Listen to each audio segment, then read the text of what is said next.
Hi guys, my name's Shaq, I'm 20 years old and I'm from Bryan, County Wicklow. Basically,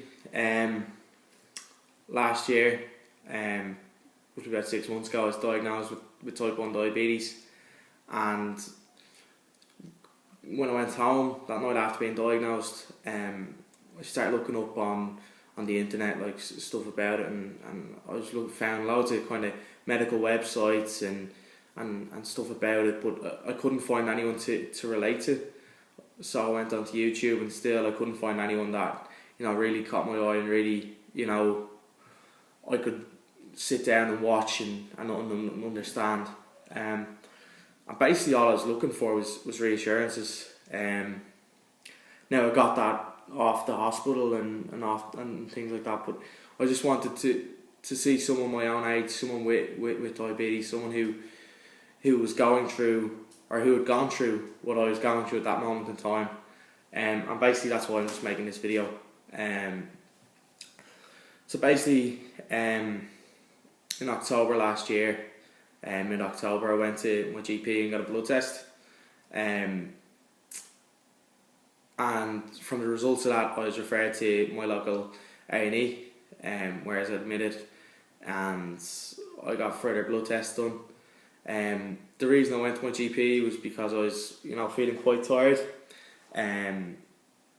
literally all the time with no energy. I was going to the toilet an awful lot, getting up 2 or 3 times a night, and then during the night I'd extreme thirst. I'd get up, I'd come down, I'd have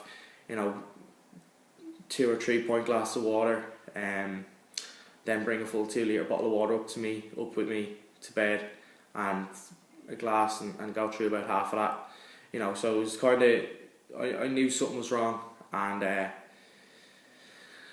so basically they were the warning signs that I kind of didn't really pick up on for a while. After that, when I went in, I got blood tests, and I was in hospital. I think I have the date here somewhere in my photos, but yeah, I was in hospital and they were treating me. Here it is here. It's at 12 minutes past 9 on the 27th of October 2016. That's me in hospital. I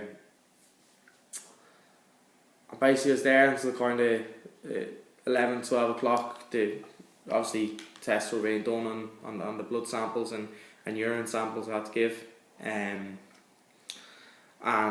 it was roughly then a doctor came up to me, and at this stage I kind of had a fair idea from the blood test the week before I was referred that I had some form of diabetes, but my diet was quite unhealthy, so and I was quite heavy, like I still am quite heavy, so I just presumed that because of my unhealthy eating habits that it was type 2 diabetes, and that I'd be able to reverse the symptoms by going completely healthy, cutting out certain stuff and things like that. But the doctor said that they were getting a diabetes specialist come down and talk to me with the results, so that was about another kind of 15-20 minutes, and the nurse came down, and she was great. She really was. She told me I had type 1 diabetes, and kind of remember quite vividly when Mum was sitting beside me, and after she said it, she kind of knew that we needed a bit more time to absorb what had just happened. She knew we were in shock, and there was silence for a couple of minutes, and then my mum broke down in tears, and I was still kind of shell shocked, and then my emotion just hit me then, and I started flooding with tears as well, because it was so unexpected. Like, kind of, you go into these things and you have a fair idea, but until you're actually told, you just don't expect it at all. And it hit me like a truck, and I got quite emotional, because I honestly didn't know what to expect. I was lost. I was worried. I didn't know whether what this is going to mean, what this is going to impact in my life. Um, so basically, you know, she told us, and she said, I'll be back to talk to you a little later on. I'll let you take it in, and she said, I'll explain everything to you then. But she said it's nothing to worry about. It's all manageable, and and that. So like, you know, I was left there, and like, there wasn't much said, you know, at all really. Between me and my mum after that, you know, there was kind of small bits of conversation about it, but you know, it was quite hard to take, to be honest. So the nurse came back then and showed me how to test, and they brought me food and they wanted me to eat. So they did a little prick test with a meter. Which this is one of my meters here. This is a contour next 1 meter, and then I've got an AccuCheck clicker here, which is what you use. So basically, take the meter out, you get a strip out of your little box here, plug the strip into the meter, wait for it to come on, and it will tell you when to give your blood sample. So basically, I'll just put the needle up my finger, prick it, draw a little bit of blood out, put your meter onto it, and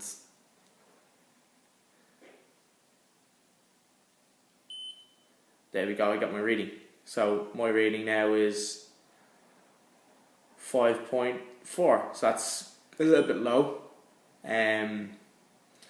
Obviously you're trying to aim, I can't turn it around because the numbers will be all upside down, just in case you're wondering.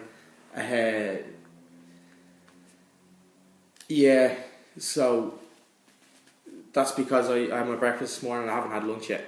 That's basically the reason why it's a little bit low. But you're kind of trying to be between 4 and 8. They're the guidelines. There's what everyone else's body would regulate to. But you know, sometimes I don't get worried unless it's over 10. So if I'm 9.5, I'll just put it down to, you know, a slight miscalculation or something along them lines. Yeah, and then I was shown how to use the insulin. I'll do a full video on testing and insulin a little later on.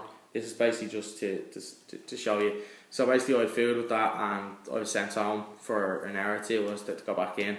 I was discharged from A&E and I had to go back to the diabetic clinic over there later on that evening. So I came home, had some food, went back over, they checked my levels again, and decided to put me on background insulin only. So I was on around 4 units of background insulin, and that lasted for quite a while. I went to America, and you know, I was shown all the stuff to do. I was shown how to use Nova Rapid, which is my fast acting insulin, which works over 4 hours. The 11 meters background works over about 18 hours. And I was shown how to use the hypo kit, the glucogen. Again, I'll do another video on that on a later date. And basically, then they gave me letters so I could go on holidays, and I was told a little bit of how to manage it at that stage. I wasn't given whole heaps of information that was going to overwhelm me, but I was reassured, and I was told, you know, everything is going to be okay, and everything will be okay. It hasn't limited me in doing anything at the moment. You know, I play for a football team. I do Muay Thai 2 days a week. Kind of on and off. Obviously, I'm in college at the moment. I'm going back to work next week. And just with them stuff, I don't do kind of, you know, how do you say it? I don't always go to training, you know, all the time, but generally it's 2 to 3 times a week. But you know,